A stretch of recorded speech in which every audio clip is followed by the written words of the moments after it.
और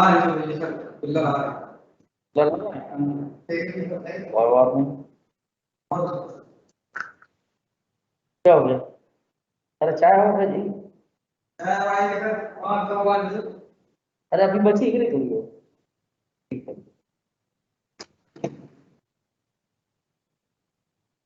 good afternoon sir.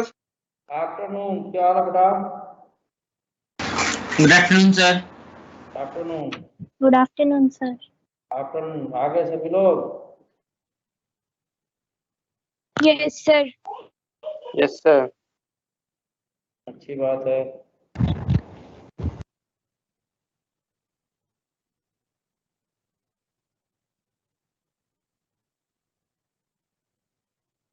एक minute देना।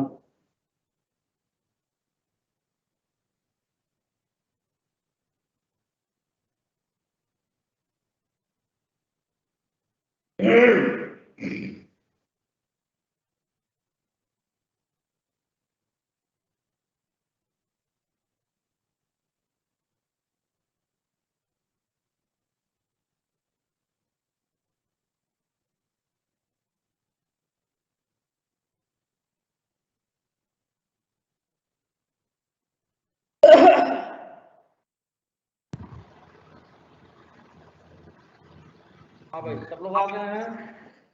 आज आप लोग की 2 क्लासेस है। हेलो। Yes sir. चलिए, तो एक मिनट जरा, मैं मास्क लगाया हुआ हूँ, निकाल लो यार, मैं आवाज़ें नहीं जाएगा। सर ये चैप्टर लगभग एक कितना और मिनट बचा बेटा, है? एक मिनट,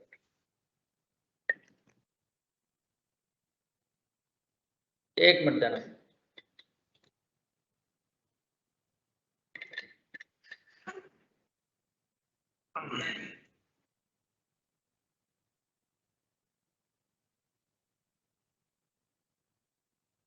सब लोग आज good evening sir. Good evening, good evening. बीच में मास्क उतारना मैं भूल गया था, हो सकता है इसलिए आवाज ना जा रही हो। पता नहीं गले में क्या हो गया सब। बाकी बच्चे कहाँ गायब है अभी? सर आज आप इंस्टीट्यूट में हो? कल भी इंस्टीट्यूट में था मैं, तो पता नहीं लगा। नहीं सर, क्योंकि फॉर्म भी आया है इंस्टीट्यूट में जाने के लिए। तो आपको कंसेंट फॉर्म, अब तो लगभग वो भी ठीक है हो रहा है, देखो क्या है। Yes sir. Sir but third wave आ भी सकती है। हाँ बेटा, वो खतरा तो है, क्या कर सकते हो भाई। भाई 2 दिनों से सर ये खांसी आ चैप्टर रहा कितने है। दिन में और खत्म हो जाएगा हम लगभग? लोगों के एज ग्रुप के बच्चों की वैक्सीन भी नहीं आई है। नहीं आई है? अभी कहाँ आई है? हम लोग सर, हम लोग तो अभी अंडर 18 है ना। हाँ हाँ हाँ, सही बात है, अभी ट्रायल चल रहा है सर। ये चैप्टर खत्म हो चुका है बेटा, हम न्यूमेरिकल करवाने के लिए एक्स्ट्रा क्लास लगवाए थे तुम्हारी, विकास ओके समझे? Sir. Yes sir. Yes sir. Yes. Theoretically it is finished. Even what is given in your NCERT and other books, I have deal more than that. मैं उससे ज्यादा करा रखा हूँ। अब देखिए लोग सर धीरे एक धीरे बार आप आपके कल वाली पीडीएफ खोलोगे, उसमें मेरे को एक डाउट आया था, वो पूछना है। आइए। ये ER5 बैच है, बहुत जबरदस्त बैच है। क्या है सच में, काफी जबरदस्त है। ध्रुव, अरे कौन कह रहा है? हाँ, तुम कहाँ गए थे सोता? जिस दिन था उस दिन मैंने एक्स्ट्रा क्लास लिया था भाई, तो नहीं थे सर उस दिन पता है, सर उस दिन पता ही नहीं चला कि संडे को एक्स्ट्रा क्लास है सर। अच्छा कोई बात नहीं, वो मैं एक मिनट, PDF कहाँ मिलेगा भैया? एक सेकंड में देखता हूँ कैसे ओपन होगा। अरे तुम लोग को भेज रखे थे ना, वो कहाँ है? सर कल की क्लास के चैट में भेजा था आपने। तो चैट में जाऊंगा मिल जाएगा, या तो कुछ भी नहीं दिख रहा। अच्छा एक मिनट, एक मिनट, एक मिनट, मुझे लगता है सर वो क्लिक करोगे ना, आप वहाँ पे लिखा हुआ होगा पोस्ट में है।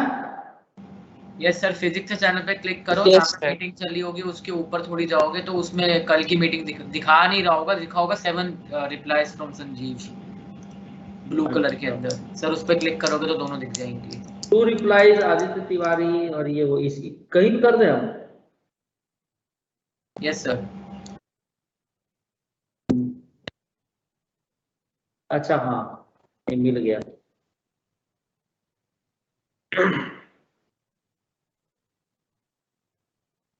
हाँ भाई, क्या बोल रहे हो? तुम लोग को दिख रहा है कि नहीं अभी? दिख रहा है? Yes, sir. Yes sir. हाँ, बताओ Yes, sir. कौन सा चीज पूछना है इसमें? टेल मी बेटा। सर जो लास्ट रूल है वो कैसे एप्लीकेबल होगा ये पूछना है, जो आपने कौन सा बताया था। कौन सा लास्ट रूल बेटा? ये If 8th वाला। independent variable is time, then the graph does not exist in the second and third quadrant. इसी की बात कर रहे हो? Yes sir. हाँ चलो बताता हूँ। मैंने ये भी कहा था आप लोगों को कि जब भी टाइम आ जाएगा ना, तो टाइम कभी नेगेटिव नहीं होता। नेगेटिव टाइम किसी के रिस्पेक्ट में, जैसे मान लो कहें कि 9 बजे कोई घटना घटी और हम 10 बजे इसका जिक्र कर रहे हैं, तो 10 बजे के रिस्पेक्ट में 9 बजे क्या हो जाएगा? माइनस में चला जाएगा। माइनस में तो उसका बैक हो गया, लेकिन एक्चुअली माइनस नहीं है ना, वहां उसका सेंस ये होता है। फिलहाल ग्राफ में जो हम बात कर रहे हैं तो उसकी बात कर रहे हैं हम। अच्छा, तुम लोगों में से किसी ने वीडियो बना के डाल दिया है यूट्यूब पे? कोई बता रहा था मुझे। हाँ, कौन सी वीडियो सर? पता नहीं, इसका मिश्रा सर की कोई बता रहा था, भगवान जाने। चलो, तुम लोग को बोर्ड दिख रहा है कि नहीं बताओ, पहले छोड़ो सब। बोर्ड दिख दिख रहा रहा है है कि सर। नहीं? यस हाँ। सर। अब देखो बेटा, जो ये सेवेंथ दिख रहा। रूल की बात, हाँ सेवेंथ रूल की मैं बात कर रहा था, वो ये है। जरा अटेंडेंस सब लोग आ गए हो तो मैं फिर से ले दूं। ये देखिए, आराम आराम हो गया। तो देखिए ऐसा है सर वो ज्यादा कि कर्व वाला वो लेना। क्या बेटा? थोड़ी गूंज रही है। सर जिसमें आपने ज्यादा लाइन ली थी ना, वो ही वाला एग्जांपल लेना। ज्यादा लाइन ली थी? मतलब जिसमें 3-4 ऑप्शन दिए थे आपने, 4-5। अच्छा, ऑप्शन नहीं समझ में आया। तुम तो कह रहे थे कि फोर्थ वाला रूल कैसे लगेगा? नहीं सर, उससे पूरा क्लियर हो जाता है जो आपने लास्ट में कराया था ना, ज्यादा ऑप्शन वाला। अच्छा, ठीक है। तो इसमें हमने ये लिया था बेटा कि मान लो s बराबर ut प्लस, हाँ बोलो। सर रेक्टेंगुलर हाइपरबोला कैसे दिखता है? वो भी बताएंगे, वेट करो। ये हमने ले लिया s और ये ले लिया टाइम। मान लो अगर इधर तक तुम खींच देते हो तो ओरिजिन की इधर क्या हो जाएगा? टाइम नेगेटिव हो जाएगा। टाइम कभी नेगेटिव हो सकता है क्या? बताओ बेटा। ये फर्स्ट, No, sir. ये सेकेंड, नो सर। ये थर्ड, ये फोर्थ क्वार्टर। अगर ग्राफ का कोई भी हिस्सा टाइम एक्सिस अगर ये है, ये डिस्प्लेसमेंट एक्सिस है, तो ग्राफ का कोई भी हिस्सा इसमें चाहे इसमें जाए, है ना, तो क्या हो जाएगा कि टाइम नेगेटिव होने लगेगा। तो जब टाइम नेगेटिव होने लगेगा तो वो पॉसिबिलिटी नहीं है। रुको मैं जरा देख लूं कि सेकेंड एंड थर्ड क्वाड्रेंट ही लिखा हूं या कोई और कुछ और लिख दिया हूं। वेट अ सेकेंड, नहीं तो उसे चेंज कर दूंगा। सर आपने सेकेंड और थर्ड ही लिखा है। लिखा है सर। अच्छा अच्छा, ठीक है। सेकंड थर्ड है सर। हाँ, कहाँ गया? सेकेंड एंड थर्ड ही है ना, कम से कम ना। Yes, sir. Yes sir. हाँ हाँ, ठीक है, बिल्कुल सही।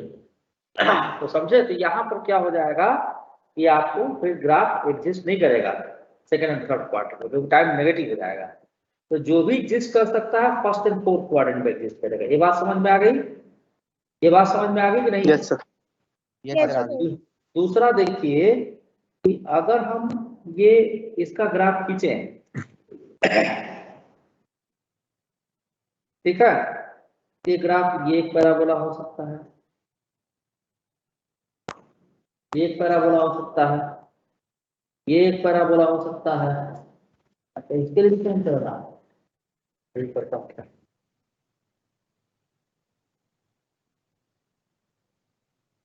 तो क्या बच्चों, ना ये बिल्ला कितने ये वाला, इसको रखना है। अच्छा, दोनों लगा है, चलो भाई दोनों लगाते हैं।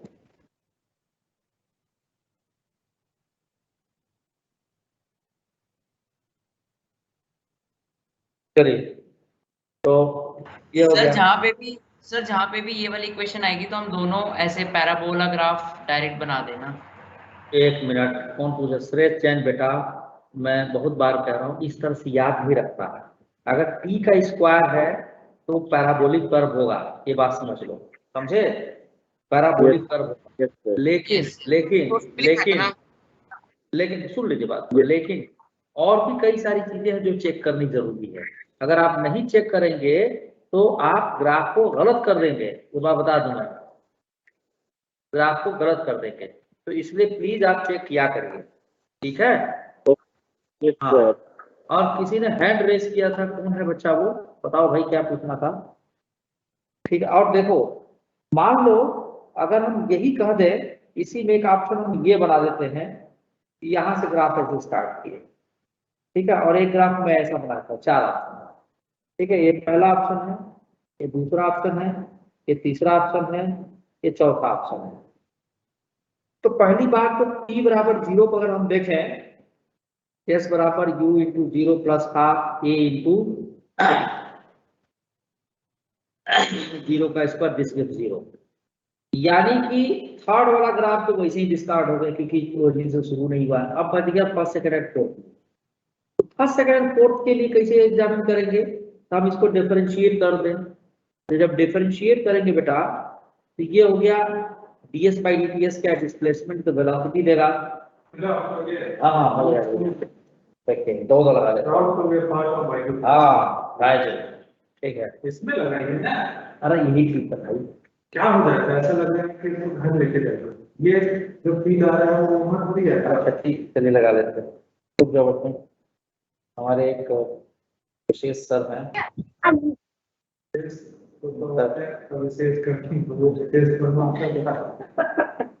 ठीक है, तो ये हो गया आपका u आएगा प्लस हाफ है टी स्क्वायर का डिफरेंशिएशन 2t, ये हो जाएगा u प्लस 8t, समझे?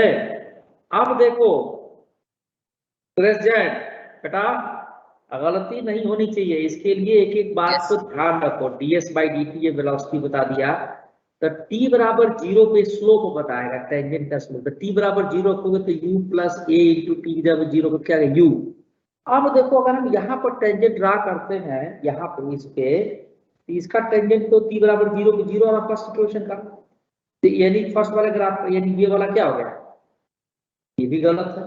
अब ये पैराबोला है लेकिन इस इक्वेशन को रिप्रेजेंट नहीं कर रहा है। अब अगर हम क्या करें, इस पर ड्रा करें और इस पर ड्रा करें, इन दोनों पे स्लोप t बराबर 0 पे कुछ है, ठीक है, u के बराबर।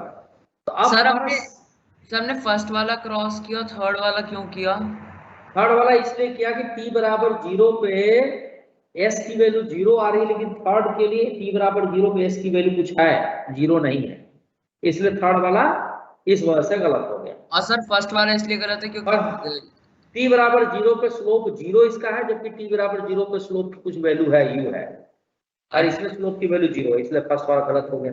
अब बच गया हमारे, सर थर्ड वाला का तो ये क्योंकि मतलब वो ओरिजिन से पास नहीं कर रहा, क्योंकि हमने जब s की वैल्यू निकाली तो वो मतलब जब t का वैल्यू पुट किया 0 तब वो ओरिजिन से पास करना चाहिए, बट वो वो 0 आ गया, बट वो नहीं आया, बट वो नहीं पास कर रहा ओरिजिन से, इसलिए गलत है।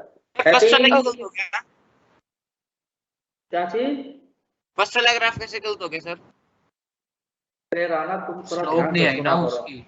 स्लोप t बराबर 0 पे क्या है, स्लोप u है, कहाँ घूम रहते हो तुम? u है, और यहाँ पे स्लोप क्या है, t बराबर 0, बताओ श्रेय राणा।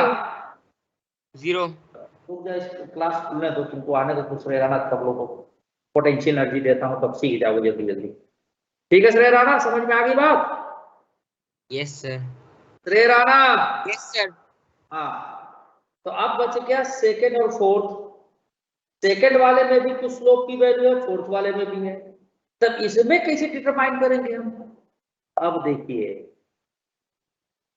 फोर्थ वाले में t बराबर 0 के अलावा कहीं और पर भी अगर हम टेंजेंट ड्रा करें, कहीं पर और, मान लीजिए यहां पर हमने ड्रा कर दिया, ये यहां हमने ड्रा कर दिया, तो what we find, the slope is decreasing, जबकि ds बाई dt इस ग्राफ का जो स्लोप बता रहा है, किसी टाइम t पे अगर t की वैल्यू 1 सेकंड रख दें तो u प्लस a आ जाएगा, टी की वैल्यू 2 सेकंड रखने से u प्लस 2 आ, यानी स्लोप इंक्रीजिंग है, जबकि फोर्थ वाले में स्लोप डिक्रीज कर रहा है।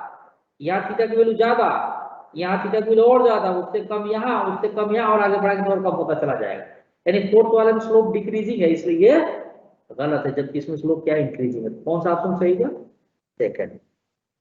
पूरा चेक करना पड़ेगा। सर तो मतलब t इक्वल टू 1 था तो u प्लस a हुआ, तो सर t इक्वल टू पे u प्लस 2a हुआ, तो सर u प्लस a पे सर फोर्थ वाला गलत कैसे हुआ?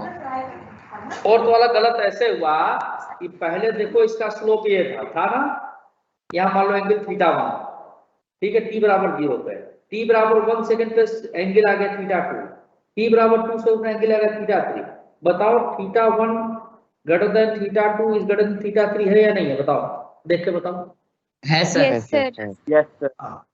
और जबकि हमारा स्लोप क्या हो रहा है, हर बार बढ़ता चला जा रहा है, पहले u प्लस a हुआ, फिर u प्लस 2a हुआ, पहले 0 पे u था, बाद में u प्लस a हुआ, 1 सेकंड पे 2 सेकंड पे u प्लस 2a हुआ, तो स्लोप बढ़ रहा है, जबकि इसमें स्लोप क्या हो रहा है, घट रहा है फोर्थ वाले में। आपको इंक्रीजिंग ऑर्डर का स्लोप चाहिए ना, जो कि फोर्थ में नहीं है। अच्छा, स्लोप घट रहा है बट हमें इंक्रीजिंग ऑर्डर का चाहिए था। हाँ, अगर इसमें डाल के देखो स्लोप, रुको भाई, इसमें डाल के देखो कि यहाँ देखो एंगल आपका बढ़ता हुआ नजर आ रहा है। यहाँ पर देखिए ये एंगल आपका, यहाँ से लीजिए, ये एंगल कम था, ये थोड़ा ज्यादा, ये लोग और ज्यादा हो गया, बढ़ा कि नहीं बढ़ा? बताओ। Yes sir. Yes, sir, increase हुआ है। Yes sir. Yes, sir. तो जब स्लोप बढ़ रहा है यहाँ पे, यहाँ छोटा था, यहाँ थोड़ा और बढ़ा, थोड़ा और बढ़ा, यहाँ मान लीजिए थीटा 1 ले लीजिए, थीटा 2 ले लीजिए, थीटा 3, या अल्फा ले लीजिए, अल्फा 1, अल्फा 2, अल्फा 3, तो alpha 1 is less than alpha 2 is less than alpha 3, यानी जैसे जैसे टाइम बढ़ाते जा रहे स्लोप बढ़ता जा रहा है, जो इसको एडमिट कर रहा है, इसका मतलब सेकंड वाला ऑप्शन करेक्ट है। समझ में आई बात? Yes sir. हाँ ठीक है, चलिए अब मैं ग्राफ से, आज हमारा एजेंडा होगा कि आपके पैकेज का क्वेश्चन मैक्सिमम मैं करा दूं। हाँ जी बोलिए। अरे कंफ्यूजन है सर, बता सकते हैं अभी? क्या है, क्या कंफ्यूजन पूछो। सर अब टीम्स में भेजे हैं सर फिजिक्स के। कहाँ है टिप्स भेजे? सर इसमें नहीं, टीम्स में होगा चैनल पे सर। Yes sir. क्या लिखे होते? Retardation experience by moving boat, its engine is cut off, given as D by D T minus K V Q, where a k is constant, v naught is the magnitude of velocity at the cutoff. Yes sir, the magnitude of velocity एक at minute, time t. बड़ा होने दो, अरे यार काफी बड़ा हो गया। हाँ, v naught is the magnitude of the velocity at the cutoff, the time t after the cutoff is क्या सर है? the magnitude of the velocity है वो, एरो दिए के वही चीज। अच्छा, retardation is experience by moving boat if engine is cut of, मतलब इंजन बंद हो गया, is given by dv by dt is equal to minus kv cube, where k is a constant, v naught is the magnitude of velocity at the cutoff, the cutoff, इसके बाद cutoff the at the time is language complete नहीं हो रहा है sir the magnitude of the velocity, वही ऊपर वाला line नीचे भी है। अच्छा, the magnitude of the velocity at the time t after the cutoff is, this is very easy problem। देखिए, चलिए ये देखिए भाई, अब आप लोग मुझे क्वेश्चन करने दीजिए, है ना, पैकेज अपना अपना निकाल लीजिए, जो अच्छे अच्छे क्वेश्चन से मैं करा देता हूँ, पैकेज को आप लोग कंप्लीट करें, मैं इनका क्वेश्चन बता रहा हूँ। तो देखो बेटा ऐसा है, तुम ऐसे वो हो क्यों पूछते, तुम्हारा राइट है पूछने का बेटा, आराम से पूछो, अगर जो चैप्टर पढ़ा दिया उससे रिलेटेड कोई भी क्वेश्चन हो पूछो, उदास नहीं, ठीक है, नहीं आएगा करके बताऊंगा, लेकिन बताऊंगा जरूर, डोंट वरी, लेकिन ऐसा होगा नहीं कि ना। ये आपका पानी में कुछ चीज जा रही, मोटर बोट जा रही है, हैप्पी? Yes sir. अब क्या हुआ कि मोटर बोट का इंजन बंद कर दिया गया, जिस समय बंद कर दिया गया उस समय इसकी वेलोसिटी थी v नॉट, ठीक है, और पानी की वजह से इस पर रिटार्डेशन लगा रहा था, a का वेलोसिटी का अपोजिट था। तो देखो a की वैल्यू क्या दिया है, क्या दिया था बताओ जरा, क्या लिखे हो? Minus K we cube. हाँ, के वी क्यूब, यानी आपका a जिसको हम dv बाई dt लिखेंगे, this is minus K we not cube, के वी क्यूब, है ना। तो ये इस समय कट ऑफ था, उस समय की वेलोसिटी, क्वेश्चन पूरा समझिए पहले, अब जैसे ही चलते गया तो इसकी कुछ वेलोसिटी कम हुई।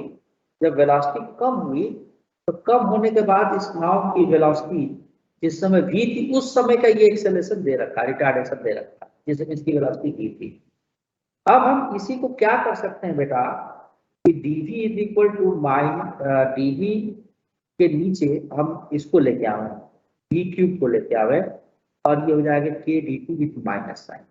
अब बस कुछ नहीं करना, ये इंटीग्रेशन का क्वेश्चन है। t बराबर 0 टाइम पे जिस समय इंजन कट ऑफ हुआ तो उसको लेंगे, उस समय velocity v not.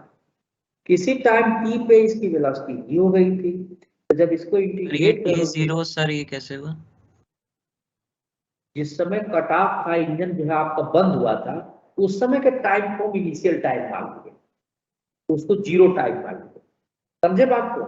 Hello ji sir, ji sir. उस समय इसकी वेलोसिटी जो होगी वो v नॉट हो जाएगी और t टाइम बाद जब रिटार्डेशन लगा तो इसकी वेलोसिटी घट के v होगी। समझे बात को? आया समझ में? सर नहीं ये आया? आपने दोनों तरफ Yes, से sir. लिमिट लगा दिया ना? हाँ सर यही लिमिट लेने में सर प्रॉब्लम हो रहा था, बाद में बन जाए सर। अच्छा कोई नहीं, चलो देखो अब इसे क्या करोगे, -3 + 1 अपान -3 + 1 ये v नॉट से लेके v तक, ये माइनस के dt का इंटीग्रेशन t, इसको डेफिनेट इंटीग्रल बोलते हैं 0 से t। ये हो जाएगा v2, पहले अपर लिमिट रखेंगे तो v⁻² अपान -2 माइनस, देखो अब एक काम करता हूं मैं, पहले एक स्टेप और बढ़ा देता हूं, ये आ जाएगा आपका -v⁻², v नॉट से लेके v तक माइनस के आपका t 0 से लेके t तक। अब देखो जब ये माइनस से बचना हो तो पहले लोअर लिमिट ऊपर रख देते हैं, ये जान लो, तो v⁻², फिर माइनस ला के अपर लिमिट रख देंगे, ये तरीका होता है -k × t हो गया। समझे? अच्छे में -2 सर कहाँ गया? Yes sir. हाँ -2 रहेगा इसमें, -2 खुल गया समझ इतना, ओके सर। ये 2 के t इधर आ जाएगा। समझे बात को? Yes sir. अब तो इसमें कुछ नहीं करना, 1/v⁻² -1/v² = -2kt। v की वैल्यू ऐसे निकाल लोगे, सॉल्व कर लोगे या सर कर वो दोगे? माइनस, यस सर, सर आ एक बार जाएगा। दोबारा समझा दो, वो -v⁻² कैसे हुआ?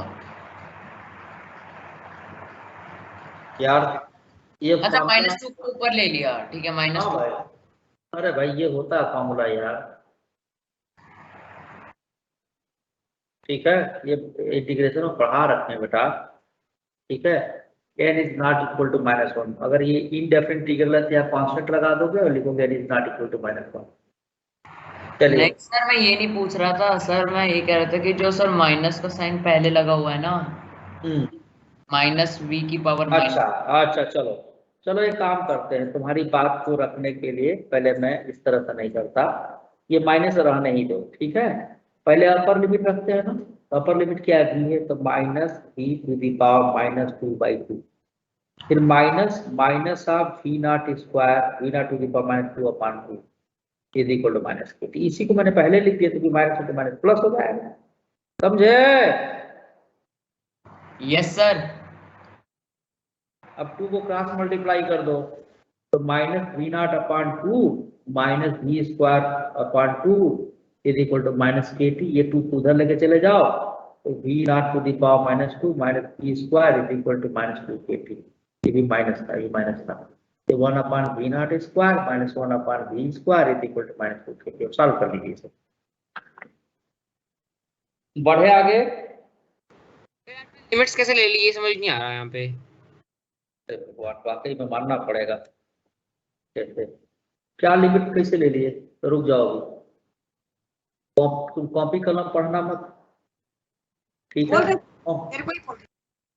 कॉपी कलम खोल के पढ़ना मत बेटा, तक मैंने लिमिट लेना भी सिखाया था। चलो रुक जाओ बच्चों, अभी मैं थोड़ा कुछ क्वेश्चन और कर दे रहा हूं ताकि लिमिट लेने की जो आप लोगों की समस्या है वो दूर हो जाए। श्रेय राणा। Yes sir. बेटा यहाँ पर लिखा हुआ है क्वेश्चन, अगर आपको दिख रहा हो तो इसलिए लिखा हुआ है कि the retardation is experienced by the moving boat, its engine is cut off, is given as dv/dt - k v⁻q where k is constant if v0 is the magnitude of velocity at the cut off। तो जिस समय cut off हुआ, engine बंद हुआ, उस time को 0 ले लिया क्योंकि वहां की वेलोसिटी v0 दी गई, ठीक है। At time t after the cut off ठीक है। The magnitude of velocity at time T after the cut off, यानी टी बराबर 0 टाइम पर जब v नॉट उसकी बोट की वेलोसिटी थी जिसमें इंजन बंद हुआ, उसके टी टाइम बाद उसकी वेलोसिटी मान लीजिए v अगर हो रही है तो वेलोसिटी v हमको निकालनी है। यानी इनिशियल टाइम क्या हो गया 0 और फाइनल टाइम क्या हो गया t। तो अब t बराबर 0 टाइम पे जो वेलोसिटी है वो कितनी है, v नॉट है। टी टाइम t बराबर 0 टाइम पे और टी टाइम पे वेलोसिटी कितनी मान ली v, यही v निकालना है हमको। ओके सर, इसको बोलते हैं, अब सुनो, तुम काफी पढ़ा करोगे तो ठीक नहीं हो, एक ही क्वेश्चन को 20 बार पूछते हैं तुम लोग, पूछो लेकिन पढ़ो भी भाई। इसको लिखते हैं अपर लिमिट, इसको बोलते हैं लोअर लिमिट, ये बताया नहीं है हम, बोलो। तो Yes, पहले sir. अपर लिमिट फिर माइनस sir. लोअर लिमिट रखते हैं। चलिए भैया, आप लोगों को मैं पहले डिफरेंशिएशन इंटीग्रेशन का क्वेश्चन जो पैकेज का दिया गया है, आप लोगों ने किया है उसको, पैकेज के क्वेश्चन को, डिफरेंशिएशन इंटीग्रेशन। Yes sir. सबका हो गया, सबका हो गया, किसी कोई डाउट है? कैसे डाउट है? हाँ एक काम, हाँ बोलिए पहले, फटाफट आपका आज डाउट ही, लेकिन फटाफट समझिए, टाइम की कमी है भाई। एक्सरसाइज 2.1 में से ओपन कर लीजिए सब लोग, एक्सरसाइज 2.1, एक्सरसाइज 2.1 पट बताइए कौन सा क्वेश्चन नहीं आया। क्वेश्चन नंबर 1 हो गया है?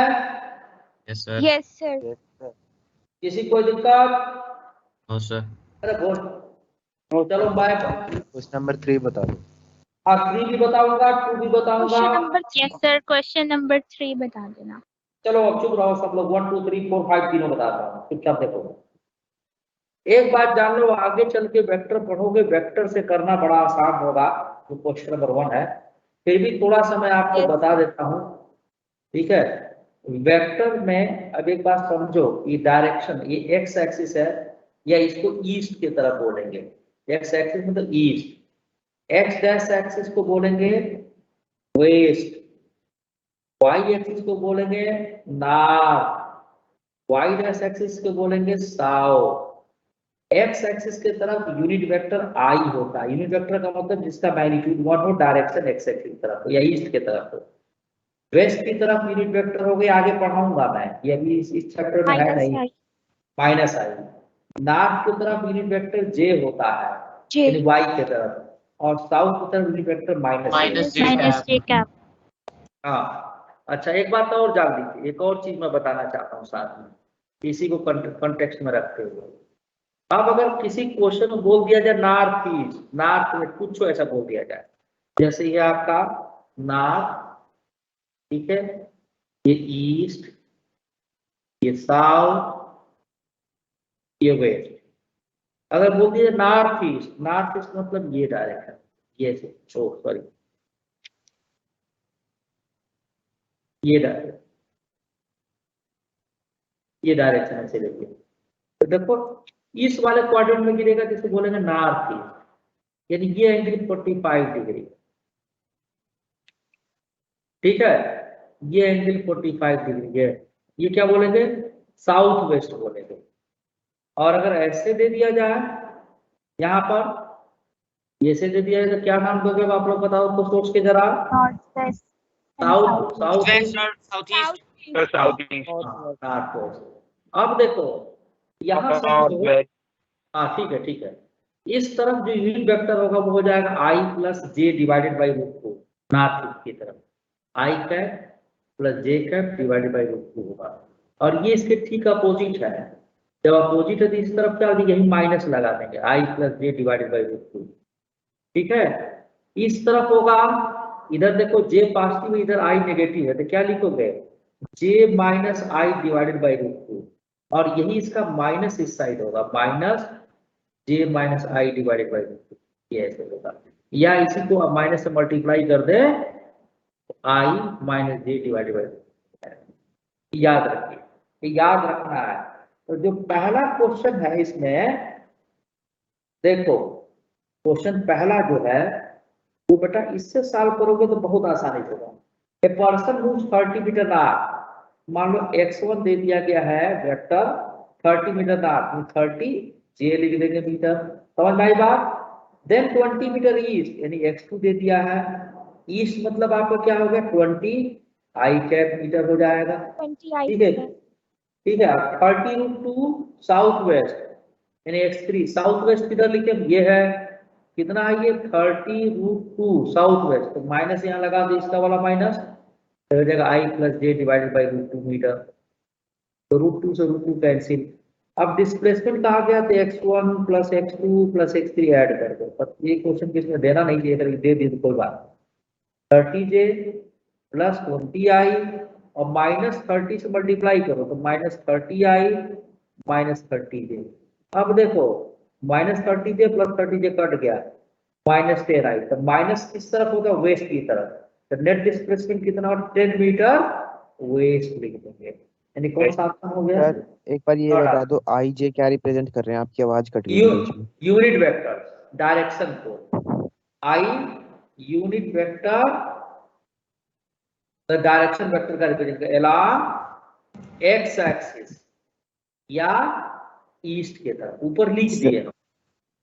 बोलते क्या है इसे, यूनिट वेक्टर बोलते हैं, आई कैप जे कैप के कैप, ठीक है, ये वेक्टर में आगे पढ़ोगे।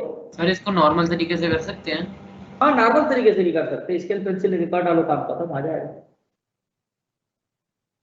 ठीक है, नॉर्मल तरीके से। लेकिन अरे ये क्या बोल, हाँ ठीक है।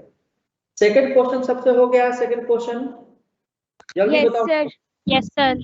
सर Yes, ये sir. जो ऊपर वाले क्वेश्चन में माइनस आई प्लस जे बाय में √2 है, ये सब कैसे आ रहे हैं। यस सर, सर मेरे को भी वही डाउट है। हाँ देवाशीष बीकाराम, यस आप सर। पिछले क्लास में कहाँ गायब थे। सर मैं तो हर क्लास में रहता हूँ।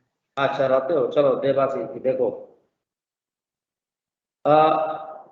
देखो ये वेक्टर में पढ़ोगे और विडंबना ये है कि एनसीईआरटी में vector motion in one dimension के बाद दिया हुआ है। चलो जाओ, जब आप लोग पूछ ही रहे हो तो बता देता हूँ। देखो बेटा एक्स एक्सिस के तरफ यूनिट वेक्टर आई लिखते हैं, वाई एक्सिस के तरफ यूनिट वेक्टर जे लिखते हैं, इतनी बात। मतलब इधर किसी वेक्टर कह दिया जाए a vector is directed along X axis, मान लो कह दिया जाए a vector A is 3 metre, इसका मैग्नीट्यूड दे दिया जाए डायरेक्टेड अलोंग एक्स एक्सिस, तो क्या लिखोगे। वेक्टर में आपका मैग्नीट्यूड और डायरेक्शन दोनों होता है, तो वेक्टर ए लिखोगे और यहाँ 3i मीटर लिख दोगे। 3i cap. मान लो कह दिया जाए वेक्टर बी इज डायरेक्टेड, ये 3 metre directed along y axis, तो क्या करोगे Vikaram ji. Yes sir, sir 3 vector j. हाँ बहुत बढ़िया, 3j लिख दोगे, ठीक है, समझ में आ रही बात। Yes sir. अब देखो यस सर। मान लो ये कहा जाए कि एक वेक्टर ऐसा डिफाइन करो जो आपका यहां से जा रहा हो लेकिन एक्स एक्सिस से 45 डिग्री एंगल बना रहा हो, कितना बना रहा हो 45 डिग्री। 45। हाँ तो इस तरफ जान लो, इस तरफ जो है जो यूनिट वेक्टर आता है, क्योंकि 45 डिग्री आ गया तो cos 45 और sin 45 दोनों की वैल्यू 1/√2 होती है। तो इस तरफ जो यूनिट वेक्टर हम डिफाइन करेंगे, क्योंकि ये पहला क्वाड्रेंट है जिसमें आई और जे दोनों पॉजिटिव है, तो आई प्लस जे लिखेंगे और √2 से डिवाइड करेंगे, समझे। और इसी को हम ईस्ट डायरेक्शन भी बोलते हैं और इसको नॉर्थ बोलते हैं। तो ये वाली जो डायरेक्शन हो गई कौन सी हो गई, ईस्ट ऑफ नॉर्थ या नॉर्थ ईस्ट बोल दिए, ठीक है ना, नॉर्थ ईस्ट। समझ में आई बात विकाराम जी। Yes sir. विकास आपको समझ में आई, विकास आपको समझ में आई, ये एंगल 45 डिग्री है। क्लियर हो गई। अब अगर इसी के अपोजिट हम खींच दें, इसी का वेक्टर को पढ़ाएंगे तो वो डिटेल बताएं, इसी का अपोजिट खींच दें और एक्स एक्सिस से एंगल मेजर करें, तो बताओ विकाराम जी क्या लिखोगे। इधर की तरफ यूनिट वेक्टर क्या है -i है, इधर की तरफ -j है, क्या लिखोगे बताओ विकाराम जी, क्या लिखोगे इस तरफ, क्या लिखोगे बेटा बोलो। आई भी नेगेटिव है तो माइनस, अरे बोलो यार चुप कहाँ हो गए, -i -j और जब 45 डिग्री की बनना तो 45 का cos 45 या sin 45 1/√2 होता है, ऐसे लिख दो या इसी माइनस को बाहर निकाल दो, तो देखो ऊपर वाला आ गया ये। यस सर आ गया समझ। यस सर आ गया समझ। हाँ ये क्या हो गया, वेस्ट हो गया और ये साउथ को, समझे बात को अब। Yes sir. ऐसे ही बाकी वाला भी है। ठीक है, ठीक है। यस सर, आ गया समझ में। अच्छा, अगला सर क्वेश्चन आई को आई क्या बोलते हैं, जे को क्या बोलते हैं? जे कैप। सर जे कैप कैप, कोई यूनिट होती है क्या? कैप मतलब कैप लगाने का मतलब होता है कि वो डायरेक्शन को बता रहा है और कुछ नहीं कर रहा है। This is a unit vector बेटा। अभी अगर ये नहीं भी आता है कोई बात नहीं, अगला चैप्टर वेक्टर का आएगा वहां पढ़ोगे, अभी इस पर स्ट्रेस ज्यादा मत दो। सर बताओ। सर मुझे ये पूछना था कि अगर मतलब कि आपने लिखा है ये वेक्टर ए, तो इसमें आपने मॉड लगा दिया तो फिर यहाँ पर मॉड लग जाएगा, तो फिर कैप नहीं ना लगेगा? नहीं, नहीं लगेगा, बिल्कुल नहीं सर लगेगा, क्यों? क्योंकि modulus is a scalar quantity यार, वेक्टर थोड़े होता है। जब वेक्टर बनाएंगे तब उसको देखो, यार एरो लगा दिए तो वेक्टर बन जाएंगे। अब इस पर डिबेट बंद, ये वेक्टर वाले चैप्टर में हम करेंगे।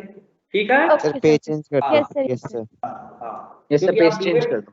डिबेट करके टाइम मत खराब करिए, आज क्वेश्चन कराने दीजिए। मैं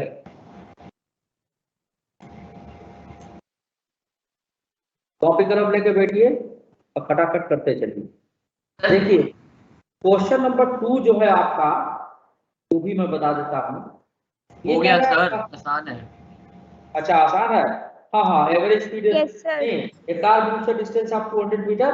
It covers first half distance 40 kilometre per hour, second half distance with speed v, the average. अच्छा हाँ, ये वाला फार्मूला आप लगा देंगे, twice v1 v2 upon v1 v1 plus plus v2। बेटा। सर इसमें एक चीज पूछनी है, ये जो 40 किलोमीटर पर आवर दे रखा है इसको मीटर पर सेकंड में करना पड़ेगा ना, 5/18 से मल्टीप्लाई करना पड़ेगा। बिल्कुल बिल्कुल कर लो तुम, क्योंकि वो 200 मीटर में दिया गया है, ठीक है ना। या 200 मीटर को किलोमीटर में कन्वर्ट कर लो, कोई बात एक ही है। पर 200 मीटर का वैसे काम नहीं है क्वेश्चन के अंदर, तो जरूरत ही नहीं है वैसे तो। Yes, तुम sir. ना भी बदलो तो भी चलेगा, क्योंकि सारा कुछ दे दिया यहाँ पर। वो इसलिए दिया गया कि ए particle cover half the distance with velocity v1, next half of distance with velocity v2। ये वाला फार्मूला किसको पता है? एवरेज वेलोसिटी ये 48 दिया गया है, ट्वाइस v1 दिया गया है 40, v2 हमको नहीं पता है, upon 40 plus v2। Yes sir, हो गया था बस। v2 निकाल लीजिए यहाँ पर। क्वेश्चन नंबर 3 देखिए। क्वेश्चन नंबर 3 जिसको मैथमेटिक्स ठीक से आती होगी बड़ा आसानी से कर लेगा। Anybody have solve this problem? किसी से क्वेश्चन सॉल्व हुआ यस है? सर, हो गया। किसने किया है? नाम बताओ बेटा। सर संस्कार। बहुत अच्छे, बहुत बढ़िया। और किसी ने किया है? और किसी ने क्वेश्चन किया है? Anybody else? सर थीटा में नहीं हुआ, नॉर्मल अगर आता तो उसमें हो जाता। देखो देखो, ये दिया गया है। A particle moves from A to B on a circular path of radius r. ठीक है, covering an angle theta as shown in the figure. Find the ratio of distance and the magnitude of displacement. The distance क्या होता है? Actual path length ये होता है ना। Distance को क्या बोलेंगे? Actual path length बोलेंगे। Actual yes sir. path length। तो हम लोग ये भी जानते हैं angle is equal to arc upon radius. यही आर्क हमारा एक्चुअल डिस्टेंस होगा, डेल्टा एस मान लीजिए आर्क है।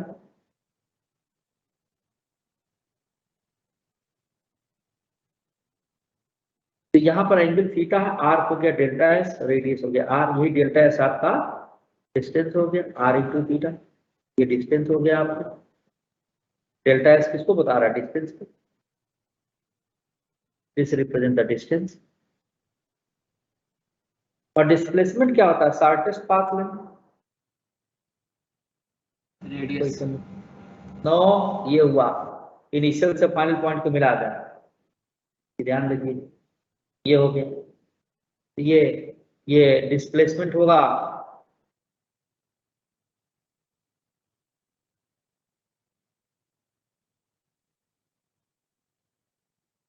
ये भी हो जाएगा। अभी बड़ा आसान है तो यहां से परपेंडिकुलर डाल दीजिए, परपेंडिकुलर बाई सेक्टर, काम खत्म। एक ट्रायंगल बन जाइए। Yes sir. ठीक है, यस सर। अब इस ट्रायंगल में देखिए, मैं इधर बना दे रहा हूँ एक छोटा सा ट्रायंगल है। आपकी सुविधा के लिए, ताकि आपको समझने में दिक्कत ना हो, बल्कि परपेंडिकुलर बाइसेक्टर ले लीजिए। अब ये देखिए कि AB, ये जो स्ट्रेट लाइन है AB, और ये मान लीजिए बीच में इसको C लिख देते हैं यहाँ पर, but I right with C। तो AC क्या हो जाएगा? इसी के बड़ा AB is equal to twice of AC लिख सकते हैं, परपेंडिकुलर बाइसेक्टर है ना Yes, ये। sir. यानी AC की वैल्यू हो जाएगी AB/2। AC को हमको AB निकालना है, AB ये हमारा डिस्प्लेसमेंट है, तब AB आ जाएगा। ये एंगल कितना बना? θ/2 बना। बोलो। Yes. हाँ, और ये वाला जो लाइन है देखो, ये रेडियस है, ये AC है। Yes sir. तो sin θ/2 is equal to perpendicular upon hypotenuse लिखेंगे। Yes sir. AC की वैल्यू होगी r sin θ/2 हो जाएगी। तो अगर हम इसमें उठा कर रख देते AB की वैल्यू ट्वाइस ऑफ AC मतलब हो गया 2r sin θ/2 हो जाएगा। Yes sir. Yes sir. तो डिस्प्लेसमेंट हमको निकल गया। अब पूछा क्या? Ratio of distance upon displacement पूछा है, तो डिस्टेंस अपॉन डिस्प्लेसमेंट कर दी। ये बात समझ में आई सबको? Yes sir. Yes, sir. प्रेरणा आपको समझ में आई? अब आ गया। Yes sir. प्रेरणा झूठ मत बोलो, अरे सर आगे समझ। पक्का? पक्का। चलो मान लिए तुम्हारी बात। सर मैंने भी सेम फॉर्मूला अप्लाई किया। अच्छा, कहाँ से करवा रहे थे ये बताओ? ऐसे ही मजाक कर रहा हूँ बेटा। θ/2 sin θ/2। आंसर मैच करा लो, कौन सा पहला है, दूसरा है, तीसरा कौन सा देख लो अपना। पहला। हाँ, तो पहला है। और कोई क्वेश्चन एक्सरसाइज 2.1 में से किसी को फटाफट बोलते जाओ भाई। है किसी कोई question? No sir. No sir. No, sir. सारे ठीक है। अब एक्सरसाइज 2.2 में आओ, एग्जाम्पल में किसी कोई प्रॉब्लम? No sir. सर किसी को भी? एक्सरसाइज की थी। हाँ ठीक है, एग्जाम्पल भी कर डालो।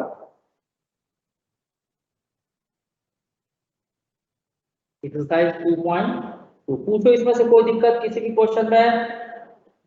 छठा क्वेश्चन हो गया था। Question number 8. Sir, question number अच्छा 8. ठीक है, क्वेश्चन नंबर 6 हो गया था। Yes, no sir. सर मेरे को अच्छा, क्वेश्चन नंबर 6 भी एक बच्चे का है, तो फटाफट बोलते जाओ, शर्माना नहीं है इसमें। देवाशीष बीकाराम जी, आपने कुछ किया है नहीं किया है?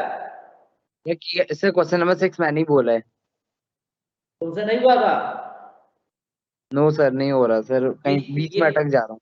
अरे तुम अटकी जाओगे। देखो यहाँ पर, रुको बेटा, ये साइन थीटा की जगह पर है। अगर हम इसको लिख दे y is equal to sine theta, इसके मतलब थीटा क्या मान लिए हम? 4x प्लस 2π/3 को थीटा मान लिए।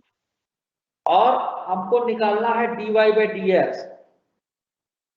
तो अगर हम एक काम करें, dy/dx को 1 से मल्टीप्लाई करूं, कोई दिक्कत है?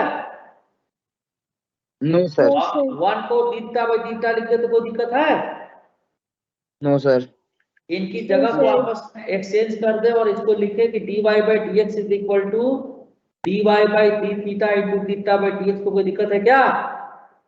यानी dx थीटा को dx दे, तो dx को थीटा की जगह रख दिए, हो गया। तो dy/dx is equal to d/dθ, y as a function of theta, हमने इसी को थीटा मान लिया, तो इस y की जगह पर sin थीटा लिख दें, into Yes, sir. d/dx of theta की वैल्यू क्या माने थे? 4x प्लस 2π/3 लिख सकते हैं। साइन थीटा का डिफरेंशिएशन क्या होता है? cos थीटा होता है, इनटू d/dx ऑफ 4x, मतलब आपका ये इनटू को आगे ब्रैकेट लगा दी बेटा, राइट ब्रैकेट, 4 into dx, और ये कांस्टेंट है 2π/3 नंबर, d/dx ऑफ 2π/3 0। सर हाँ बोलिए।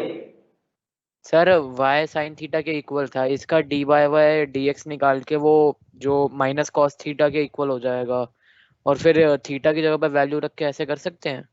क्या नहीं कर सकते, माइनस कहाँ से हो जाएगा भाई? साइन थीटा का डिफरेंशिएशन cos थीटा होता है, माइनस cos थीटा होता है। Sorry sir, cos theta. हाँ, dx by dx is 1। तो आपके पास जो रिजल्ट आ गया वो आ गया 4 cos थीटा। ठीक है राम जी, समझ में आया? अब थीटा के वैल्यू फिर से वापस रख दीजिए। ठीक है Ram ji? Yes sir, yes sir, अरे खोपड़ी में घुसा तुम्हारे। Yes sir. हाँ, ये आंसर हो गया। छापो फटाफट, छापते चलो। भी बता दो हाँ, क्वेश्चन नंबर 10। अब बताता हूँ। और इसको ऐसे भी कर सकते हो कि y is equal to sine theta cos theta, फिर थीटा का डिफरेंशिएशन डायरेक्ट रख के लिख सकते हो। चलो जो पूछ रहे हैं। क्वेश्चन नंबर 7 सबसे हो गया। Question number 7, yes sir. y is equal to log x square to the base e, इसको 2 log f to the base e लिख सकते हैं। तो dy by dx Bika Ram ji आपसे हुआ था question? Yes 2 sir. by x, yes sir. ठीक है, फिर किसको पूछना था? 8 वाला किसको पूछना क्वेश्चन था? नंबर 8। क्वेश्चन नंबर 8, ठीक है। क्वेश्चन नंबर 8 बहुत बढ़िया। तो y is equal to x sine x square दिया गया है। ये दो फंक्शन है बेटा, एक ये है, एक ये है। ठीक है, तो हमको dy by Yes, dx sir. निकालना है। तो प्रोडक्ट ऑफ टू फंक्शन का फॉर्मूला लगाएंगे हम, तो क्या लिखेंगे बोलो? फर्स्ट फंक्शन, ये फर्स्ट फंक्शन है dy by dx into sin x। सुनते जाओ। ये सेकंड फंक्शन है और Yes, ये x sir. Square third function होगा। 3 फंक्शन इसके अंदर है, बता दूं मैं। तो सर पहले एक्स तो स्क्वायर थीटा की वैल्यू नहीं है? x स्क्वायर थीटा की वैल्यू है, तो थीटा के लिए x स्क्वायर दे दिया है ना, इसीलिए तीसरा फंक्शन बन गया। चलो तुम तीसरा फंक्शन से घबरा रहे हो तो रहने दो इसको। ये इतना ठीक है? नहीं तो सर, आ गया समझ, Yes, समझ आ गया। दो फंक्शन का product, first function is differential coefficient of second function plus second function Yes. Into differential coefficient of. by dx। रुक जाओ। ठीक है, सेकंड फंक्शन x। अब देखो, अब इसके अंदर खुद एक फंक्शन है, तो डी बाई, अब इस x स्क्वायर को मान लो थीटा मान लो, तो यहाँ लिख दो डी बाई थीटा, देखो है ना, और x स्क्वायर जगह साइन थीटा लिख दो। साइन थीटा क्या करोगे? ये डी बाई डी एक्स और थीटा के वैल्यू x स्क्वायर यहाँ डाल दो। ठीक है, प्लस, तो ये अगर नहीं समझ में आया तो एक बार फिर बता देता हूँ मैं। ये वाला पोर्शन ना समझ में आया हो तो इसको वाला, अच्छा आ गया तो अच्छी बात है। नहीं आया सर, नहीं आया। ओके, नहीं आया सर, मुझे भी नहीं आया। कोई बात नहीं। किसको नहीं आया? वैष्णवी नहीं बोल आया रही है। वैष्णवी।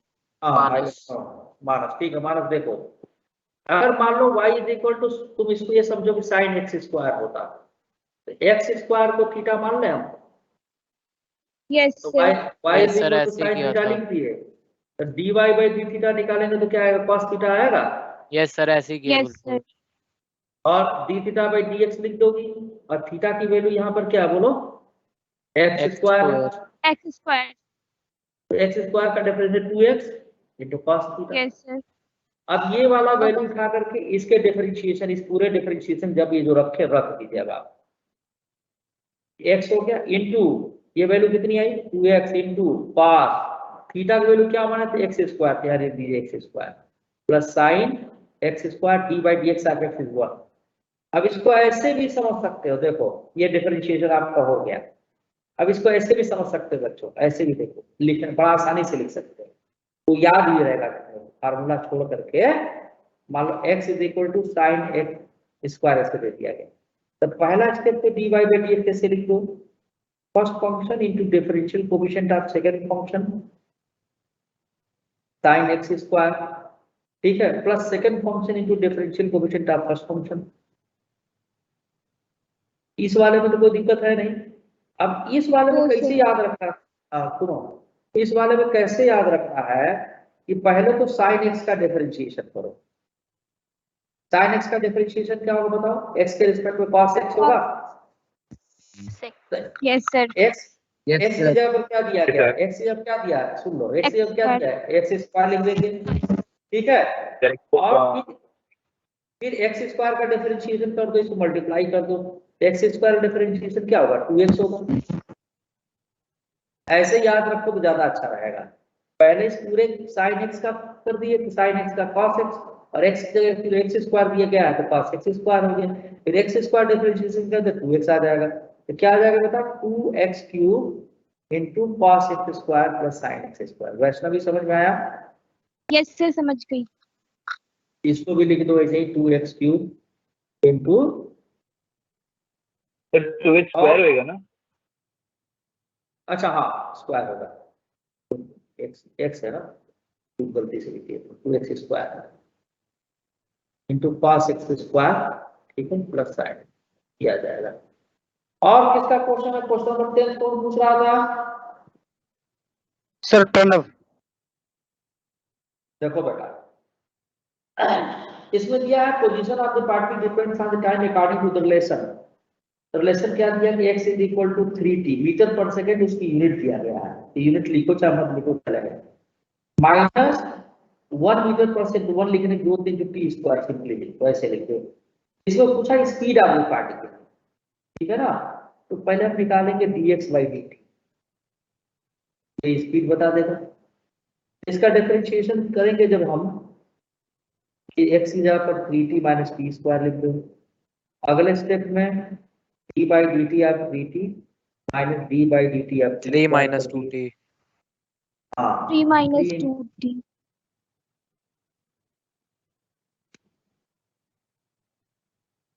3 माइनस, तो देखो भाई आ t की गया। वैल्यू रख देंगे 2। हाँ 1 मीटर पर इसकी वैल्यू t बराबर 2 सेकंड लिखा है, इसे लिखते हैं हम, तो 3 माइनस 2 इंटू 2 यानी माइनस 1 मीटर पर सेकंड। ये गलत आंसर है, मॉडुलस लेते हैं इसका 1 मीटर पर सेकंड आने के लिए, क्योंकि speed can not be negative, इसीलिए दिया गया, ये बात समझने के लिए। स्पीड नेगेटिव नहीं हो नहीं सकता। होता है। वेलोसिटी। वेलोसिटी होता तो लिख सकते थे minus. Yes sir, thank you sir. और किसी कोई क्वेश्चन 11th वाला हो गया है? सर 11th वाले में सर, यस सर। सर हमने 11th वाले को पहले x मानेंगे सर, 11th वाले को अरे खोल दो, एक तो मत मानो, उसको ऐसे लिख दो कि मान लो y इज इक्वल टू दिया गया है under root x plus 1 by root x का होल स्क्वायर।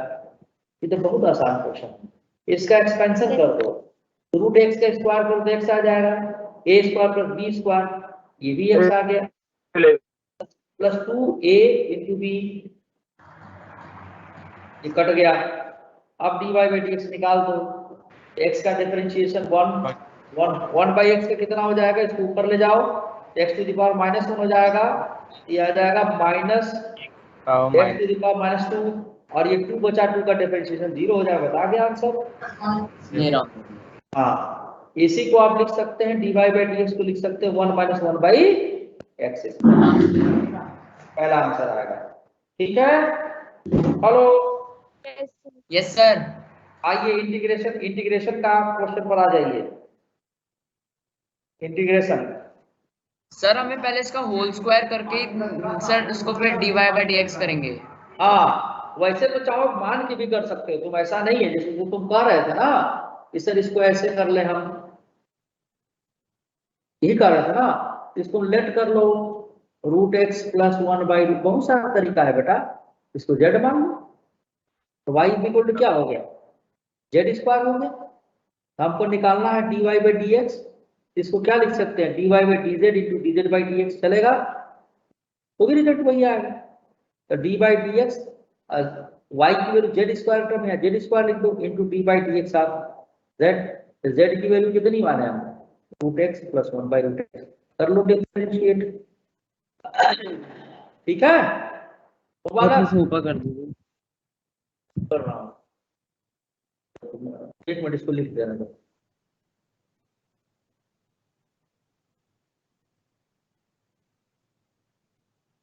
तो इसको भी x to the power 1 by 2 लिख दीजिए, अब सॉल्व कर लीजिए, वही आंसर आएगा।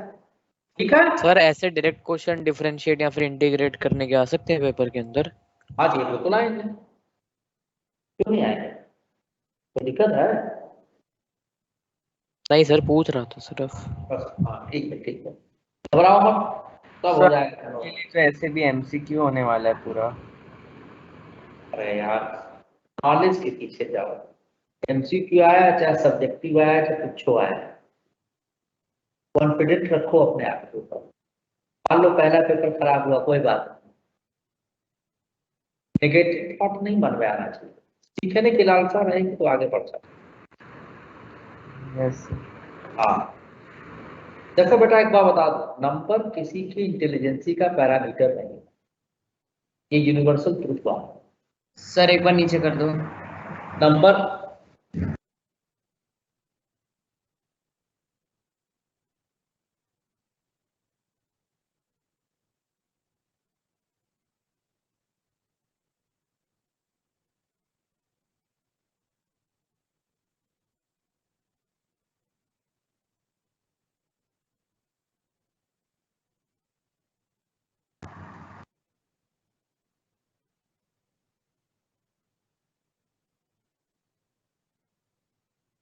सर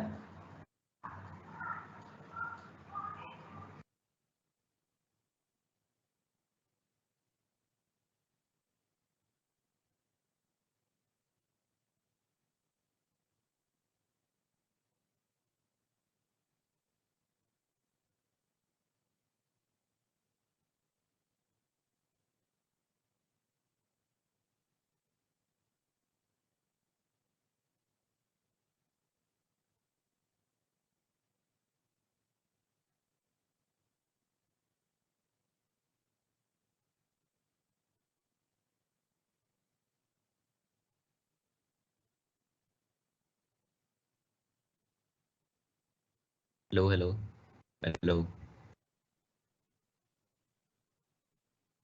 मीटिंग चल रही है, सर ने लीव कर दिया। सर हाँ कर दो। Okay thank you.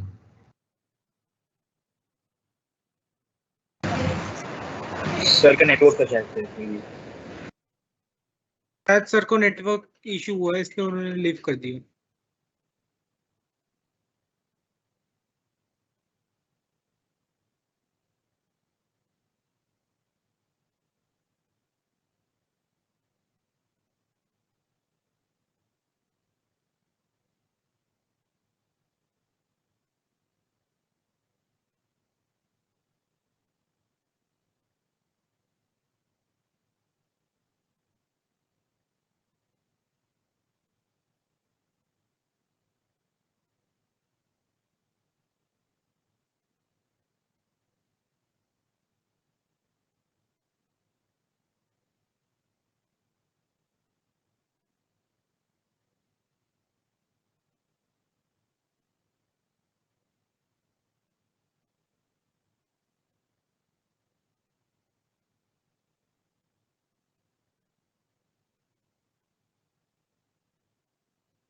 Hello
question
hello,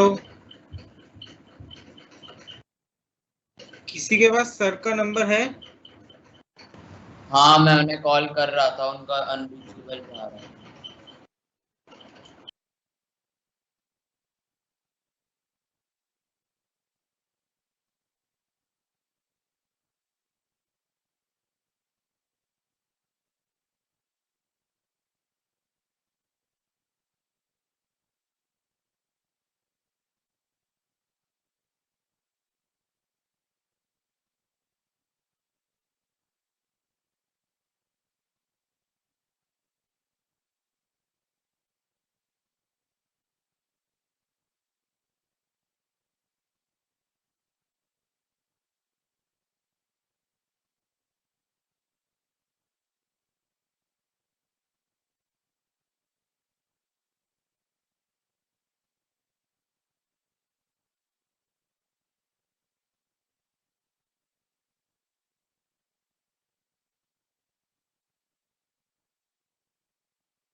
sir ने कहा है कि उनके सेंटर पे इशू आया नेट का, तो अभी क्लास में रॉ सर ज्वाइन कर रहे हैं।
अरे आ गया नेट आ गया, चल आ गया और क्या आ गया मैसेज लिखते ही आ गया फटा से। हाँ भाई मेरी आवाज आ रही है आप लोगों को? Yes sir. Yes sir. Yes sir. Yes sir. बीच में यस सर। कोई बात नहीं। मैं इन्हीं सब चीजों से बचने के लिए अपने घर पे 2-2 नेटवर्क कनेक्शन ले रखा हूं। अब हटाऊंगा।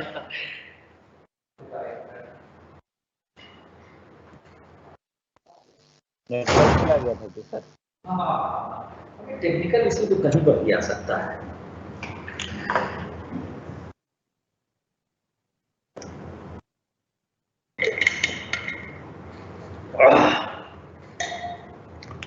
चलो, तो बेटा हम लोग नए एक्सरसाइज पर आते हैं। नया पेज ले रहा हूं मैं। सर स्क्रीन शेयर नहीं करी आपने। अभी कर रहा हूँ, स्क्रीन वो कर रहा हूँ। वो तो नेटवर्क जब चला गया था तो स्क्रीन नहीं आ पाएगा ना। अभी करता हूँ शेयर। सर इतनी अच्छी क्लास का फ्लो चल रहा था, सारा फ्लो टूट गया। हाँ कोई बात नहीं, फिर फ्लो बन जाएगा। देखो स्क्रीन शेयर है। Yes sir. Yes sir. Yes sir. Yes sir. Sir चलो अब हम इंटीग्रेशन पर आते हैं। इंटीग्रेशन में देखो एक एग्जांपल 17 है, कुछ एग्जांपल जो देंगे वो फटाफट करा देता हूँ मैं, इसके बाद क्वेश्चन पर आ जाता हूँ। देखो अब ये ध्यान से देखना जरा। जैसे कि ये दे रखा है, हालांकि सॉल्व इसमें दे रखा है तो कोई बात नहीं, मैं समझा देता हूँ। जैसे दे रखा है sin 3x का dx करना है, ठीक है ना, sin 3x dx करना है। अब इसमें देखो यहाँ पर थीटा की जगह पर 3x दे रखा है, यानी हम एक काम करें कि 3x को थीटा मान लें। जब 3x को थीटा मानेंगे तो dx को भी थीटा में चेंज करना पड़ेगा। कैसे चेंज करेंगे हम? तब हम उसको डिफरेंशिएट करते हैं, थीटा को x के रिस्पेक्ट में। तो d थीटा बाई dx अगर हम करें तो क्या आ जाएगा बेटा, 3 into D by D x of x. D theta by D x की वैल्यू कितनी होगी जल्दी बताओ? 3 हो गई ना। तो हमको dx की वैल्यू रखनी, क्योंकि यहाँ पर dx है, तो dx की वैल्यू यहाँ से देखो कितनी आ जाएगी बताओ? थीटा बाई 3 आ जाएगा, बोलो ऐसा नो। तब हम क्या करें कि साइन, अरे भाई मेरी आवाज आ रही है ना आप लोगों को? Yes sir. हाँ यस सर। हाँ, तो ये 3x को हम थीटा लिख दें और dx की वैल्यू उठा के पुट कर दें थीटा बाई 3, तो 3 को बाहर निकाल दें हम। तो साइन थीटा का इंटीग्रेशन क्या होता है? माइनस कॉस थीटा होता है। माइनस कॉस और थीटा की वैल्यू फिर से Yes, वापस sir. निकाल दें, तो ये हो गया आपका माइनस कॉस 3x। अब इसको देखो डायरेक्ट भी कैसे कर सकते हैं। डायरेक्ट लिखने का तरीका क्या है, इसे sin 3x dx दिया है ना, तो आपको करना क्या है कि sin 3x की बजाय sin x का इंटीग्रेशन कर दिए तो माइनस कॉस x आ जाएगा, और x की जगह पर 3x लिख दीजिए, और जो 3x है उसका जो भी नंबर यहाँ दिया है उसको नीचे डाल दीजिए, काम खत्म, you'll get the answer plus c। समझे बात को? इसी तरह से मान लो अगर हमको ये दे दिया जाए, एक क्वेश्चन ले लें, मान लो अगर हमको दे दिया जाए कि y is equal to cos 3x का इंटीग्रेशन करना है, बताओ क्या करोगे? का dx करना है, y नहीं, इसमें cos sin x by 3 हो जाएगा। 3x divided by 3 plus c। Very good, this is sin 3x divided by 3 3 upon c। मान लो अगर दे दिया जाए sin n into dx का इंटीग्रेशन, सुनो रुको, sin n into x into dx का इंटीग्रेशन। अब बताओ क्या लिखोगे? Minus cos x upon minus cos minus cos x of m by nx upon x plus c m. ये होगा, upon n plus c। हाँ ठीक है।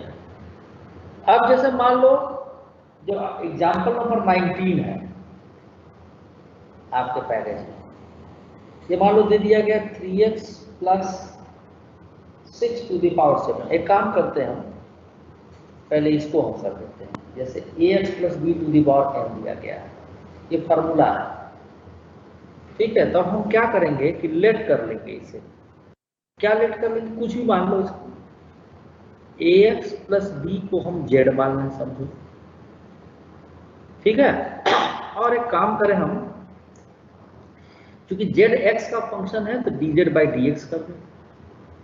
तो dz बाई dx की वैल्यू कितनी आएगी? d बाई dx, z की जगह पर ax प्लस बी, तो ये कितना हो जाएगा? सिर्फ a बचेगा,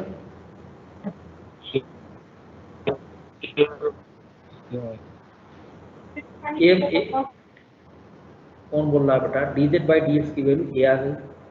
तो अगर dx की वैल्यू यहाँ से निकालनी हो तो dx को इधर ले जाओ और a को z के नीचे लाओ, dx value dz by a। तो ax प्लस b की वैल्यू क्या z है, तो z to the power n लिख दें इसको, और dx की जगह पर dz अपॉन a, तो 1 अपॉन a बाहर निकाल दो।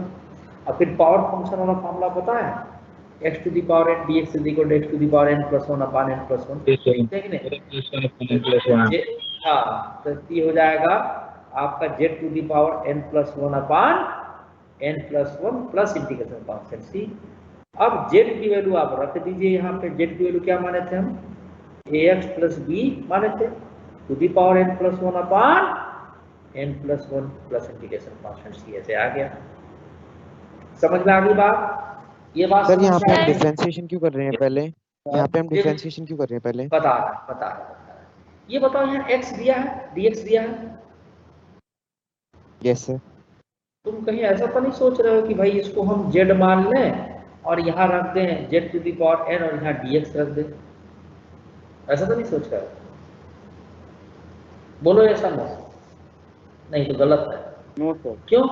क्योंकि z अगर आया तो ये भी z ही के फॉर्म में आना चाहिए, यानी dx को हम dz में बदलेंगे। तो dx को dz में बदलने के लिए हमको करना क्या पड़ेगा कि जो z की वैल्यू हमने मान रखी है x plus b is equal to z, यानी z किसका फंक्शन हो गया? x का, यानी z को हम x के रिस्पेक्ट में डिफरेंशिएट करेंगे। तो जब यहाँ से डिफरेंशिएट करोगे तो आपका dx की वैल्यू z के टर्म में आ जाएगी, यानी इस dx की जगह हम क्या लिख देंगे आप?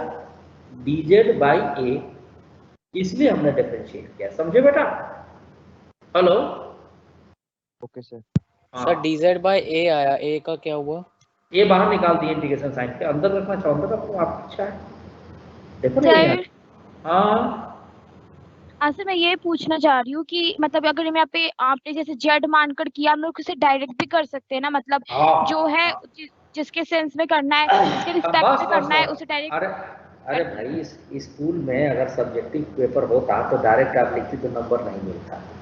अगर आपका दिमाग इतना तेज हो चुका है, सोल्यूशन कर रहे हैं, क्वेश्चन सॉल्व कर रहे हैं, दिमाग में इसको सॉल्व कर सकते हैं। तो डायरेक्ट करने का मतलब क्या है? डायरेक्ट करने का मतलब कैसे करेंगे? इसमें पावर फंक्शन का फॉर्मूला लगा दीजिए। तो power function x to the, इसको मान लीजिए कि x to the power n है, ये x to the power n का जैसे मान लो ये दिया है ax plus b to the power n dx। तो पावर फंक्शन का फॉर्मूला क्या होता है? ये n plus 1 upon n plus 1 लिख सकते हैं, यहाँ पे लिख सकते हैं, लिख सकते हैं। और फिर इसका डिफरेंशिएशन करके लिखना पड़ेगा, ये ध्यान रखना पड़ेगा, नहीं इसका भी इंटीग्रेशन कर देंगे तो काम खराब हो जाएगा। तो जब इसका डिफरेंशिएशन आप करेंगे तो b का डिफरेंशिएशन 0 और ax का डिफरेंशिएशन आपका आ जाएगा a, तो और उसका इनवर्स रखना पड़ेगा। समझ में आ गई बात? तो ये बड़ा पहले इसका इंटीग्रेशन का फॉर्मूला पुट करना पड़ेगा, उसके बाद डिफरेंशिएशन करना पड़ेगा। हाँ, डिफरेंशिएशन में भी गलती कर सकते हैं आप, क्योंकि आप इसका डिफरेंशिएशन करेंगे तो a आ जाएगा। कहाँ यहाँ a आया है, a नीचे आना चाहिए, यानी डिफरेंशिएशन वाले से डिवाइड करेंगे। तो ये मेथड मुझे लगता है कि ठीक नहीं है, इसलिए क्योंकि इसमें गलती आप कर देंगे। ठीक है, ये वही कर सकता है जो करते समय एकदम ध्यान में रखें कि करना क्या है। नहीं पता चला a नीचे आना, आप ऊपर लिख के बैठ गए, बस हो गया काम, ऊपर माइनस का नंबर मिल गया। तो जो जैसे वैसे करिए आप। हाँ, आइए अब थोड़ा सा मैं क्वेश्चन ले लेता हूँ एक्सरसाइज का इसका। जल्दी बताइए कौन सा क्वेश्चन नंबर था? Exercise 1 question number 13। हाँ, क्वेश्चन नंबर 13 देखिए। चलिए भाई, अब मैं एक्सरसाइज का क्वेश्चन ले रहा हूँ। Exercise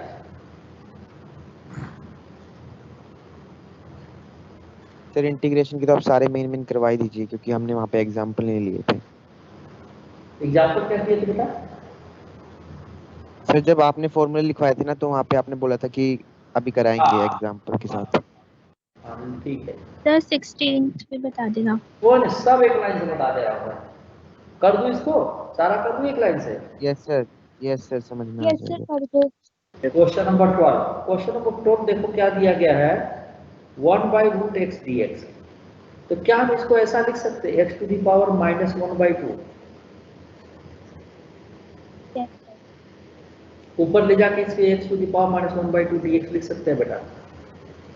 x to the power -1/2 power function का फॉर्मूला लगा देते क्या आ जाएगा बताओ? x to the power -1/2 plus 1/2 upon 1/2 with minus sign आएगा बेटा, ध्यान रखिएगा। तो x to the power 1/2 upon 1/2 plus c, ये हो जाएगा 2√x plus c। x to the power 1/2 को अंडर रूट x कह सकते हैं। तो सेकंड ऑप्शन आ गया। चलिए क्वेश्चन नंबर 13 देखिए, समझे इस बात को आप लोग? सर हमें इस क्वेश्चन में पहले dx को सोल्व नहीं करना था क्या? बेटा इस नहीं, क्वेश्चन में इसको पहले dx को सोल्व नहीं क्या करना? क्या जरूरत थी? अगर तुम मानना चाहो तो मानो, फर्क क्या पड़ता है? ये तो आसान है ना। यहाँ आप हर जगह एक ही मेथड पूरा लगता है। आप ये कहना चाह रहे हो कि आप मान लीजिए कि √x को z मान लीजिए, तब आपको dx को बदलना पड़ता। अगर आप कहीं कोई चीज पुट करते हैं अपने तरफ से, तो उसको उसी फॉर्म में ले आने के लिए, अब जैसे मानते तो क्या करते तुम, इसको लिखते कि z is equal to f to the power 1/2, फिर लिखते dz/dx, तो क्या आ जाता है nx to the power n-1, ये आ जाता तुम्हारा। तो फायदा क्या होता है? उससे कोई फायदा तो होता नहीं, इसलिए यहाँ पर हम इसको डायरेक्ट कर सकते हैं। ठीक है, हाँ हो गया है। अब देखो क्वेश्चन नंबर 13 तुम्हारा, i की वैल्यू दे दी गई है sec square 2x into D x. नहीं ठीक है सर, उसको बांध के रखने के लिए इसे, इसको ऐसे रखते। हाँ हाँ नहीं, स्क्वायर को लपेट के कहीं ले जाना है, बोलते हुए बांध रख लीजिए। सर इंटीग्रेशन के डायरेक्ट क्वेश्चंस आएंगे एग्जाम में? हाँ डायरेक्ट आएंगे। अब देखो, अरे अब देखो यहाँ पे ये sec स्क्वायर 2x दिया गया है। तो आप ये बताइए, आप लोगों को पढ़ाए थे y is equal to tan x का डिफरेंशिएशन क्या होता है, dy/dx क्या लिखते हैं बताओ? sec square. हाँ अब देखो यहाँ पे sec स्क्वायर x dx को हम क्या लिखते थे, इंटीग्रेशन ऑफ dy मतलब y की वैल्यू tan x, ये आती थी ना। अब इसको चाहे तो डायरेक्ट कर सकते हो तुम, इस 2x को तुम क्या मान लोगे, x जैसा मान लो। मान सकते हो कि नहीं मान सकते हो? 2x ये चलो लेट कर y मान लेते हैं ना। अरे रुक जाओ तुम, इसको y नहीं लेट कर लेते, चलो कुछ ही मान लेते हो, y मानो x मानो कुछ मानो। 2x को तुम चलो, ये तो ऊपर है, क्या बोल रहे हो समझ ही नहीं आ रहा था, क्या बोल रहे हो बेटा? नहीं सर, जो हमने वो किया था ना sin 2x आपने बोला था, तो आपने बोला sin 2x, तो उसके नीचे फिर उसका जो कांस्टेंट वैल्यू है 2 वो लिख लेने का, तो वैसे भी हो सकता है। हाँ बिल्कुल हो सकता है। तो ये 2x को z मान लीजिए, तो dz/dx निकाल दीजिए, तो क्या आ जाएगा d/dx ऑफ 2x, 2 को बाहर लिख दीजिए, ऐड लिख दीजिए। तो dz/dx की वैल्यू क्या आ गई, 2 आ गई। तो हमको यहाँ dx की वैल्यू चाहिए, तो देखो यहाँ पर dx की वैल्यू क्या लिख सकते हैं, dz/2 लिख सकते हैं, बिल्कुल जैसे ऊपर sin nx वाला किए थे हम लोग, बिल्कुल वही चीज है। तो यहाँ पर आ गया आपका sec स्क्वायर 2x की जगह पर z और dx की जगह पर dz/2 और 2 बाहर, और sec स्क्वायर z dz का इंटीग्रेशन क्या होगा, tan x होगा, tan z होगा। z की वैल्यू वापस डाल दो, बता के आंसर बोलो भाई। ये समझ में आया नहीं आया? सर मतलब वो जो dx dz ये सब कुछ जो होता है, ये सब सिर्फ वेरिएबल इक्वल होने चाहिए दोनों के अंदर। हाँ अगर खुद का वो नहीं। हाँ अगर यहाँ z माने हो तो यहाँ z आना चाहिए, और वैसे डायरेक्ट भी कर सकते हैं। sec स्क्वायर x का इंटीग्रेशन क्या होता है, tan स्क्वायर x, तो tan स्क्वायर x आया। हाँ सर ये यहाँ पे dz/dx इक्वल टू 2dx/dx कैसे आया? अरे भगवान,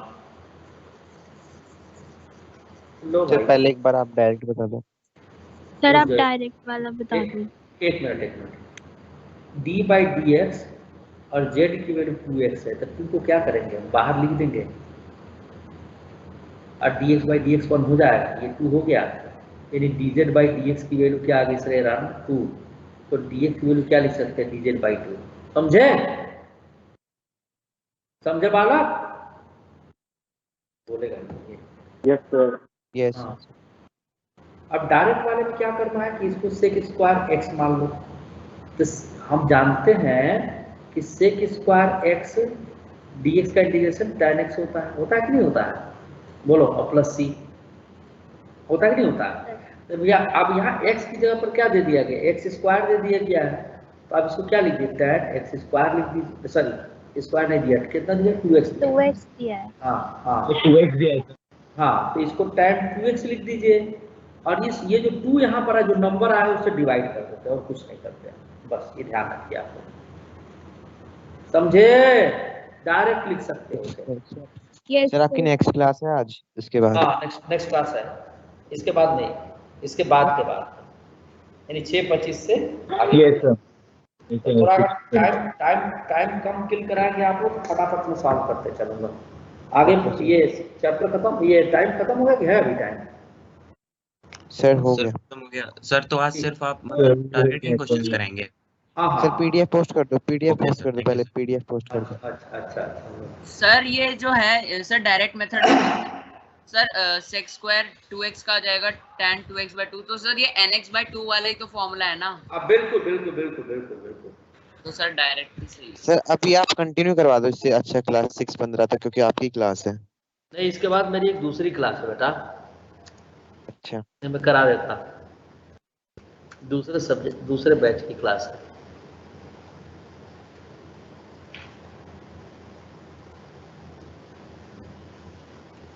अच्छा किया दादाजी, मैं पीडीएफ भेज ही नहीं पाता, भूल जाता हूँ।